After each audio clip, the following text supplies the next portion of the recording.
Hello friends, आप सभी का स्वागत है इस चैनल में। इस वीडियो में हम एंशिएंट इंडिया से related important MCQ question cover करेंगे और ये मेरा एंशिएंट इंडिया पे पार्ट 4 है। तो इससे पहले मैं 3 लेक्चर कवर कर चुका हूँ और उन 3 लेक्चर में आपको मैं इंडस वैली से कवर कराया हूँ। तो इस पार्ट में हम वैदिक सिविलाइजेशन से कवर करेंगे। तो यहाँ पर हमारा फर्स्ट क्वेश्चन है, who is the builder of the Vedic civilisation? वैदिक सभ्यता के निर्माता कौन थे? तो ऑप्शन आंसर आर्यांस। आर्यांस ये वैदिक सिविलाइजेशन के निर्माता थे, तो इन्हें वैदिक सिविलाइजेशन के निर्माता माना जाता है। तो option answer Aryan. And friends, ये चैनल आपके लिए हेल्पफुल है, तो आप अपना फीडबैक दे सकते हैं, इस चैनल को सब्सक्राइब कर सकते हैं फॉर मोर वीडियो, एंड इस वीडियो को भी लाइक कमेंट एंड शेयर कर सकते हैं। और यहाँ पे आपसे पूछ रहा है वैदिक सभ्यता के निर्माता कौन थे? तो आर्यन, इन्हें वैदिक सभ्यता के निर्माता माना जाता है। नेक्स्ट है, the term Aryan denotes. Aryan शब्द किसे डिनोट करता है? तो option with answer of good family. तो अच्छे परिवार को आर्यन शब्द डिनोट करता है। तो option with answer of good family. Next है, the earliest settlement of Aryan tribes were at. आर्य जनजातियों की सबसे पुरानी बस्तियां कहाँ थीं? तो ऑप्शन डी दैट आंसर है सप्त सिंधु रीजन। तो आर्यन ट्राइब्स का अर्लीस्ट सेटलमेंट ये सप्त सिंधु रीजन था। तो ऑप्शन डी दैट आंसर है सप्त सिंधु रीजन। नेक्स्ट है, the Vedic civilization in India flourished along the river. Bharat में वैदिक सभ्यता किस नदी किनारे फली फूली थी? तो यहाँ पे आपको बताना, भारत में वैदिक सभ्यता का विकास किस नदी किनारे हुआ था?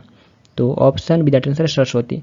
भारत में वैदिक सभ्यता का विकास सरस्वती नदी किनारे हुआ था और प्रेजेंट ये नदी विलुप्त हो गई है, लेकिन माना जाता है कि वैदिक सभ्यता का विकास इसी नदी किनारे हुआ था।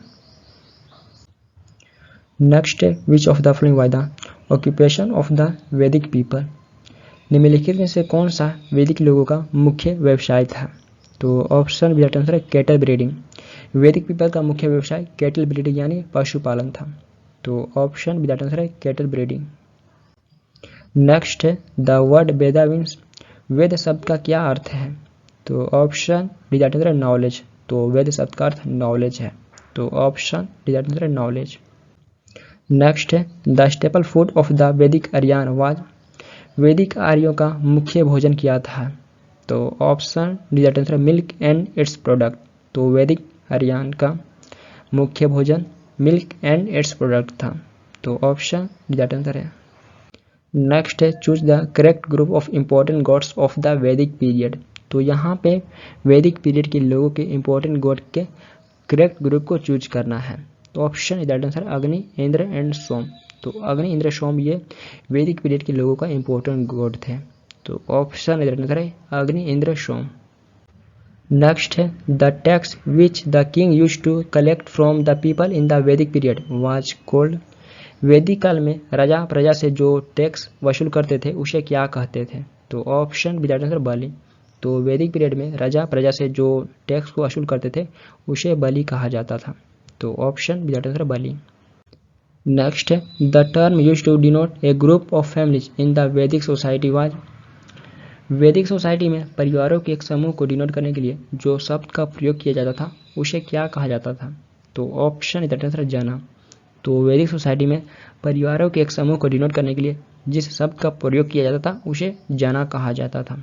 तो ऑप्शन दैट आंसर है जना। नेक्स्ट है, which metal was first use by the वैदिक पीपल। वैदिक लोगों ने सबसे पहले किस मेटल का प्रयोग किए थे? तो option D that answer copper. तो वैदिक पीरियड के लोग सबसे पहली बार कॉपर का प्रयोग किए थे। तो option D that answer copper. Next है, which of these crops was not known by the people of the Vedic period. इनमें से किस फसल के बारे में वैदिक काल के लोग नहीं जानते थे? तो ऑप्शन डी दैट आंसर है टोबैको। तो वैदिक पीरियड के लोग टोबैको यानी तंबाकू के बारे में नहीं जानते थे। तो ऑप्शन डी दैट आंसर है टोबैको। नेक्स्ट है, which one of the following inscriptions inform about the coming of Aryans from Iran to India. निम्नलिखित में से कौन सा विलेख ईरान से आर्यों के भारत आने की सूचना देता है? तो ऑप्शन बी दैट आंसर है बोगजा कोई। बोगजा कोई ये ईरान से आर्यों के भारत आने की सूचना देता है। तो ऑप्शन बी दैट आंसर है बोगजा कोई।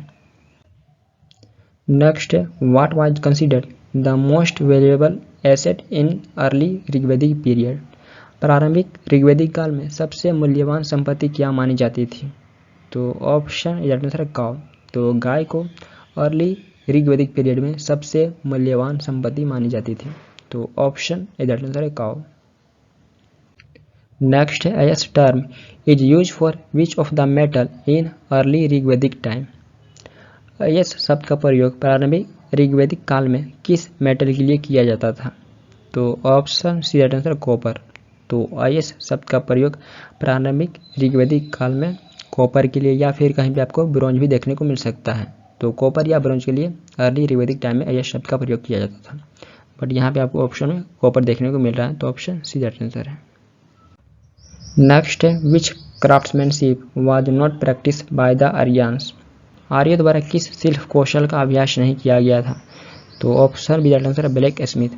तो आर्यों के द्वारा ब्लैक स्मिथ क्राफ्ट्समैनशिप का प्रैक्टिस नहीं किया गया था। तो option B that answer blacksmith. Next है the Vedas, Upanishad, Puranas and Dharmasutras are all written in which language. वेद, उपनिषद, पुराण और धर्मसूत्र सभी किस भाषा में लिखे गए हैं। तो option D that answer Sanskrit. वेद, उपनिषद, पुराण और धर्मसूत्र ये सारे संस्कृत लैंग्वेज में लिखे गए हैं। तो option D that answer Sanskrit. Next है which of the following Vedic text is mentioned the eastern and western sea for the first time. निम्नलिखित में से किस वैदिक ग्रंथ में पहली बार पूर्वी और पश्चिमी समुद्रों का उल्लेख किया गया है। तो ऑप्शन डी आंसर है शतपथ ब्राह्मण। शतपथ ब्राह्मण में पहली बार पूर्वी और पश्चिमी समुद्रों का मेंशन किया गया है। तो ऑप्शन ए दैट आंसर है शतपथ ब्राह्मण। नेक्स्ट है at one stage in the Vedic age the king was called गोप्ती विच मींट।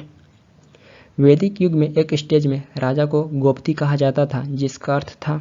तो ऑप्शन बी दैट आंसर है लॉर्ड ऑफ कैटल। तो मवेशियों का भगवान गोप्ती का अर्थ था। तो ऑप्शन बी दैट आंसर है लॉर्ड ऑफ कैटल। नेक्स्ट है how many Vedang are there in total. कुल कितने वेदांग हैं। तो ऑप्शन बी दैट आंसर 6। तो टोटल 6 वेदांग हैं।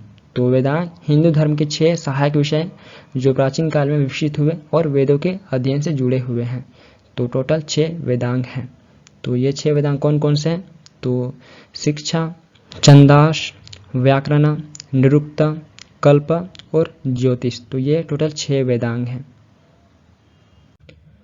नेक्स्ट है with reference to the Vedangas which of the following term denote rituals. वेदांगों के संदर्भ में निम्नलिखित में से कौन सा शब्द अनुष्ठान को दर्शाता है। तो ऑप्शन दैट आंसर कल्प। कल्प ये रिचुअल को डिनोट करता है। तो ऑप्शन दैट आंसर कल्प। Next the most important text of वैदिक मैथमेटिक्स इज। वैदिक गणित का सबसे महत्वपूर्ण ग्रंथ कौन सा है। तो ऑप्शन डी दैट आंसर सूलभ सूत्र।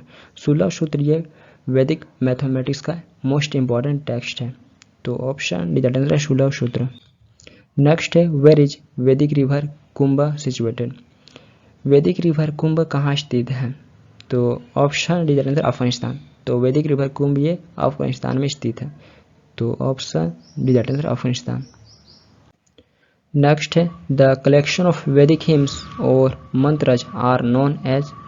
वैदिक भजनों या मंत्रों के कलेक्शन को किस रूप में जाना जाता है। तो ऑप्शन सी दैट आंसर संहिता। तो वैदिक भजनों या मंत्रों के कलेक्शन को संहिता के नाम से जाना जाता है। तो option C that answer Samhita. Next है the caste system of India was created for. Bharat की जाति व्यवस्था किस लिए बनाई गई थी। तो ऑप्शन बी दैट आंसर है ऑक्यूपेशनल डिवीजन ऑफ लेबर। तो लेबर के ऑक्यूपेशनल डिवीजन के आधार पर भारत में कास्ट सिस्टम को बनाया गया था। तो ऑप्शन बी दैट आंसर है ऑक्यूपेशनल डिवीजन ऑफ लेबर।